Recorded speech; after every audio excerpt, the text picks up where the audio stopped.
Hello friends, welcome to my channel.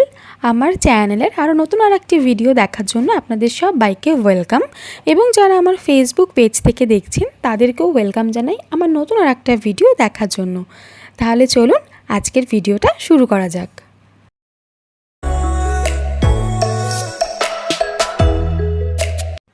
আজকে কিন্তু অনেক সকাল সকাল ঘুম থেকে উঠে একদম কিন্তু বাজারে চলে গেছি, মানে ফ্রেশ হয়ে গেছিলাম। তো বাজারে গিয়ে প্রথমেই গেলাম হচ্ছে মাছ বাজারে। আর বাবা আমার আগে পৌঁছে গিয়েছিল বাজারে।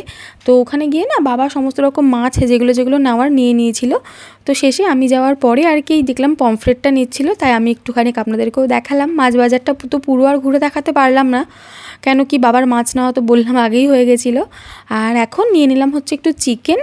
আর এবার এই দোকান থেকে না একটু দুধ, দই, বাটার এগুলো লাগবে, তো সেগুলো এখান থেকে নিয়ে নিলাম। আর এরপরে নেব হচ্ছে সবজি। আজকে তো সবজি সেরকম কিছু রান্নাবান্না নেই, তবে ওই যে 5 রকম ভাজা করব, তো তার জন্যই সবজিটা নিতে হবে। আর একটু ফুলকপি নেব। তো যেগুলো নেওয়ার সেগুলো সমস্ত নিয়ে নিয়েছি। এরপর না একটা একটা করে বাইরে বার করে সবটা রেখে তারপর আপনাদেরকে দেখাই। তো এই যে এখানে রয়েছে ক্যাপসিকাম, টমেটো, ধনেপাতা রয়েছে, এনেছিলাম কিন্তু কাঁচা লঙ্কা, তারপর পটল, এই সব। আর না এখানে ঢালতে গিয়ে নিচে সব ঢেলেছি। এবার কাঁচা লঙ্কাটা আলাদা করে কোনো প্যাকেটে দেয়নি, যার জন্য সবটা মিশে গেছে, আবার আমাকে ঢেলে সব আলাদা আলাদা করে রাখতে হলো। আর রেখেছি। আর ওখানে রয়েছে কিন্তু ফুলকপি, তারপর কুমড়ো, বেগুন, এই সব। আর তাছাড়াও কিন্তু নিয়ে এসেছি হচ্ছে দেখুন খেজুর, আর একটু ব্রেড ক্রামস লাগবে। তো আলাদাভাবে তো আর ব্রেড ক্রামস কিনিনি, ওই যে বিস্কুট আছে ওইটাকে একটুখানি মিক্সিতে দিয়ে গুঁড়িয়ে নেব, তাহলে খুব সুন্দরভাবে কিন্তু আমাদের বিস্কুটের গুঁড়োটা রেডি হয়ে যাবে। আর এবারে চলুন একটা একটা করে সমস্তটা মাছগুলো বার করি আর আপনাদেরকেও দেখাই। প্রথমে এটার মধ্যে কি রয়েছে দেখি। এটার মধ্যে মনে হচ্ছে চিকেন রয়েছে, তো চিকেনটাও ঢেলে নিই। এই যে চিকেন, যতই মাছ হোক বাড়িতে চিকেনটা কিন্তু একটু রাখতেই হয়।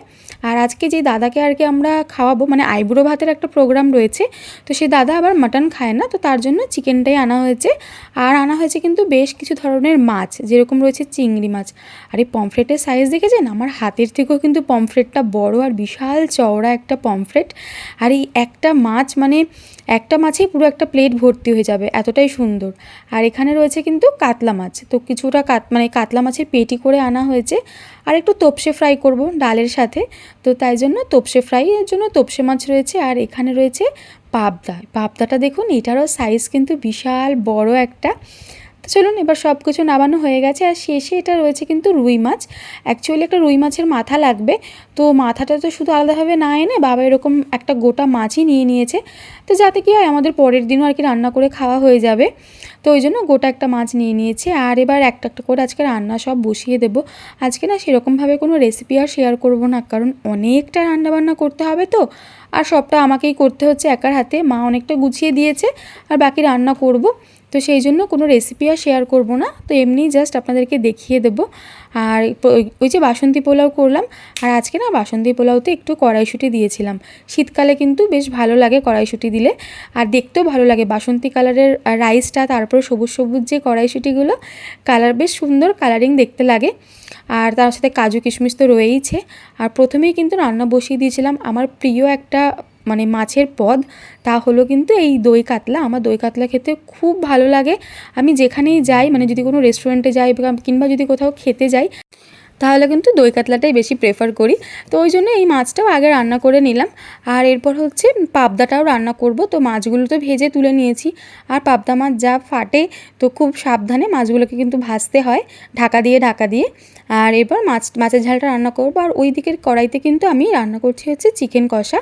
তবে আজকে চিকেনটা একটু অন্যরকমভাবে রান্না করব, তো সেই জন্য ওইদিকে আর কি আলাদাভাবে রান্না করছি। আর এইদিকে কালো জিরে ফোড়নে দিয়েছিলাম, আর তার সাথে কিছু গুঁড়ো মশলা দিয়েছি, একটু টমেটো সস দিয়েছি, তার সাথে কিন্তু টক দই দিয়েছি, একটু তিল বাটা দিয়েছি। সমস্ত মশলা দিয়ে ভালোভাবে মশলাটা কষিয়ে তারপর তো জল দিয়ে একটু সর্ষে বাটা দেবো মাছেতে, তো দিয়ে রান্না করব। আর পাবদাটাও কিন্তু এভাবে রান্না করলে খেতে খুব ভালো লাগে। আর আমি আগেই তো বললাম সেরকমভাবে কোনো রেসিপি আজকে আর শেয়ার করতে পারবো না, যেহেতু অনেকটা তাড়াহুড়োর মধ্যে সব রান্নাবান্নাগুলো সেরেছি, তো তাই জন্য এরকমভাবে আর কি আপনাদেরকে দেখাচ্ছি। আর দেখেছেন সর্ষেটা কিন্তু আমি ছেঁকে দিচ্ছিলাম, কেন কি অনেক সময় সর্ষের জন্য কিন্তু একটু বদহজমের প্রবলেম হতে পারে। আর আমি না বড় মিক্সির বাটিটায় বেটেছিলাম সর্ষেটা, যেটা বড় জার থাকে, তো ভালোভাবে না বাটা হয়নি, তো তার জন্য ছেঁকে দিলাম, তাতে একটা স্মুথ গ্রেভিটাও পাওয়া যায়। আর এইদিকে কড়াই এখন বসিয়ে দিয়েছি, এখানে চিংড়ি মাছ ভাপা করব। তো যেই কড়াইটায় আমি ভাপাটা বসিয়েছি এটাতে ডাইরেক্ট করবো বলে একদম কড়াইতেই মাখাচ্ছি, আলাদাভাবে না আর মাখাবো না। তো এখানে এই তো এই সমস্ত মশলা দিয়ে দেবো, মানে নুন একটুখানি দেবো কিন্তু লঙ্কার গুঁড়ো, হলুদ গুঁড়ো, তার সাথে তিল বাটা দেবো, টক দই, আর দেবো হচ্ছে সর্ষে বাটা, একটু টমেটো সস, আর তার সাথে নুন চিনি তো রয়েইছে, একটু কাঁচা লঙ্কা দিয়ে দেবো আর কাঁচা সর্ষের তেল দেবো। দিয়ে খুব ভালোভাবে কিন্তু চিংড়ি মাছটাকে মাখিয়ে তারপর সামান্য একটু জল দেবো, কারণ চিংড়ি মাছ থেকে তো জল বেরোয়। এই যে সর্ষেটা দিলাম এই জলেতেই যা রান্না হওয়ার হবে, কারণ চিংড়ি মাছ থেকে এরপরে আবার জল বেরোবে। তো ভালোভাবে আর কি ঢাকা দিয়ে মিডিয়াম ফ্লেমে ঢাকা দেবো, একদম লো লো করবো না, আবার বেশি হাইও করে দেবো না, মিডিয়াম ফ্লেমে চিংড়ি মাছটাকে কিন্তু ভাপাতে দেবো। আর ওইদিকে চিকেনে না একটু ক্যাপসিকাম দিয়েছি আর আলুও দিয়েছিলাম, তো দিয়ে এবার চিকেন কষাটাও কিন্তু হয়ে গেছে, এবার ওটাকেও নাবিয়ে নেব। আর এদিকে হচ্ছে যেটা চিংড়ি মাছটা সেটাতে আমি হলুদ দিতে ভুলে গিয়েছিলাম, তো পরে হলুদটা দিয়ে দিলাম আর কাঁচা লঙ্কা দিয়ে মাখিয়ে এবার এটাকে ঢাকা দিয়ে আমি রান্না হতে দিয়ে দিই লো ফ্লেমে। তারপর বাকি কাজটা আবার ওদিকে করব, তাহলে অতটা ঝামেলা আর হবে না। আর এখন না সমস্ত এই 5 রকম যে ভাজা, সেই ভাজাটা বসিয়ে দিয়েছি, কারণ এই ভাজাগুলো না ঠান্ডা হয়ে গেলে খেতে ভালো লাগে না, তো তাই জন্য একটু শেষেই এই ভাজা, মানে যেই ভাজা যে জিনিসগুলো আছে সেগুলো শেষেই করব। আর রান্নাবান্না মোটামুটি এখন হয়েই গেছে সমস্ত কিছু। তোপসে ফ্রাই আর যেটা চিকেন কাটলেট করব ওটা একদম শেষে করব, মানে দাদা যখন আসবে ঠিক সেই মুহূর্তে আর কি ওই দুটো ভাজবো, তাহলে গরম গরম খেতে পারবে। আর এখানে আমি চিংড়ি মাছটাও কিন্তু দেখে নিচ্ছিলাম, তো চিংড়ি মাছটা যখন হয়ে যাবে না ওপর থেকে আর একটু কাঁচা তেল দিয়ে নাবিয়ে নেব। আর এটা না সবাই খেয়ে আজকে বলেছে চিংড়ি মাছটা মানে ভাপাটা খুব ভালো হয়েছিল। আর ওদিকে দেখেছেন মাছের মাথাটাও আর কি ভাজছি। আর এখন আমি রান্না করব হচ্ছে মটর পনির। তো মটর পনিরের জন্য আজকে না একটু পেঁয়াজ রসুন দিচ্ছি।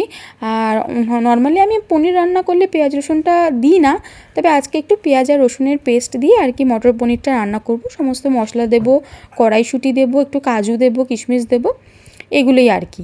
আর এবার না চাটনিটা বসিয়ে দিয়েছি কিন্তু এই কড়াইতে, এখন আমার চাটনিটা হচ্ছে। ওদিকে দেখতে পাচ্ছেন খেজুর রয়েছে, আমসত্ত্ব রয়েছে, সেগুলো দিয়েই করব। আর এখন হচ্ছে গ্রিল পমফ্রেটটা করব, তো তার জন্য সমস্ত ওই মানে একটু ছাতু নিয়েছি আর সমস্ত গুঁড়ো মশলা, তার সাথে তন্দুরি মশলা দিয়ে ভালোভাবে নাড়িয়ে মানে মিশিয়ে মাছটাকে এখানে ম্যারিনেট করতে দিয়ে দিয়েছি। তো মাছটা একটু ম্যারিনেট হোক, তারপরে ওটা আর কি ভাজবো, মানে বা গ্রিল করতে দেব। আর এখন যেই বাসনগুলো হয়েছিল সেই বাসনগুলোকে ভালোভাবে কিন্তু ধুয়ে তুলে নিচ্ছি, কারণ অনেকগুলো বাসন জমে গেছে। পরপর সব রান্নাবান্নাগুলো করছি, তো রান্নাঘরটাকে না সেভাবে আর পরিষ্কার করা হয়নি, তো তাই জন্য একটু যখন হাতটা দেখলাম ফাঁকা আছে, আমি সামলে নিতে পারবো, বাসনগুলো মেজে আর কি পরিষ্কার করে নিতে পারবো, তো তখনই সমস্তটা কিন্তু এদিকে মেজে পরিষ্কার করে নিচ্ছি। আরও বেশ কিছু বাসনপত্র হয়েছিল, সেগুলো মা তো সাইডে আমাকে সমস্ত পরিষ্কার করে দিয়েছিল। আর এখন আমি করছি হচ্ছে পালং লুচি। তো তার জন্য ময়দাটা মাখছি। এখানে না একটু পালং শাক, যেটাকে হালকা একটু ভাপিয়ে নিয়েছিলাম, তো তারপর ময়দার সাথে নুন, চিনি আর সাদা তেল দিয়ে আর এই যে পালং শাকের পেস্ট সেটা দিয়ে লুচিটাকে কিন্তু মানে ময়দাটাকে মেখে নেব। আর দেখেছেন কি সুন্দর কালার হয়েছে, একদম সবুজ সবুজ কিন্তু মানে দেখতে হবে লুচিগুলো ভাজার পরে। আর এখন না এই যে দাদা আর কি আইবুড়ো ভাত দাদাকে দেওয়া হবে, সে দাদা চলে এসেছে, তো তাই জন্য এখন গরম গরম কিন্তু এদিকে লুচিটা ভাজা হচ্ছে। আর তোপসে ফ্রাইটাও করে নিয়েছি, চিকেন কাটলেটও করে নিয়েছি, সব রেডি। অন্য তেলে কিন্তু ওগুলো করেছি, আর এই তেলটা একদম ফ্রেশ দিয়েছি যাতে লুচিগুলো ভাজতে পারি। আর সব কটা লুচি কিন্তু এরকম সুন্দর মতন ফুলে গেছে। আর এই তেলেতেই না একটু পাঁপড়টাও ভেজে নেব, না হলে পাঁপড়টার পরে মানে ভুলে যাবো পাঁপড়টা ভাজতে।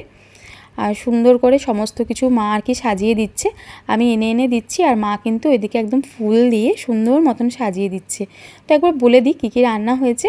তো এখানে পোলাও রয়েছে, তার সাথে সাদা ভাত, 5 রকমের ভাজা, কুমড়ো, বেগুন, ফুলকপি, পটল, বেগুন, এখানে রয়েছে কিন্তু পালং লুচি, আর স্টার্টারে দিয়েছিলাম তোপসে ফ্রাই, চিকেন কাটলেট, তার সাথে কিন্তু স্যালাড রয়েছে আর কাসুন্দি সস, এগুলোকেও কিন্তু দিয়েছিলাম।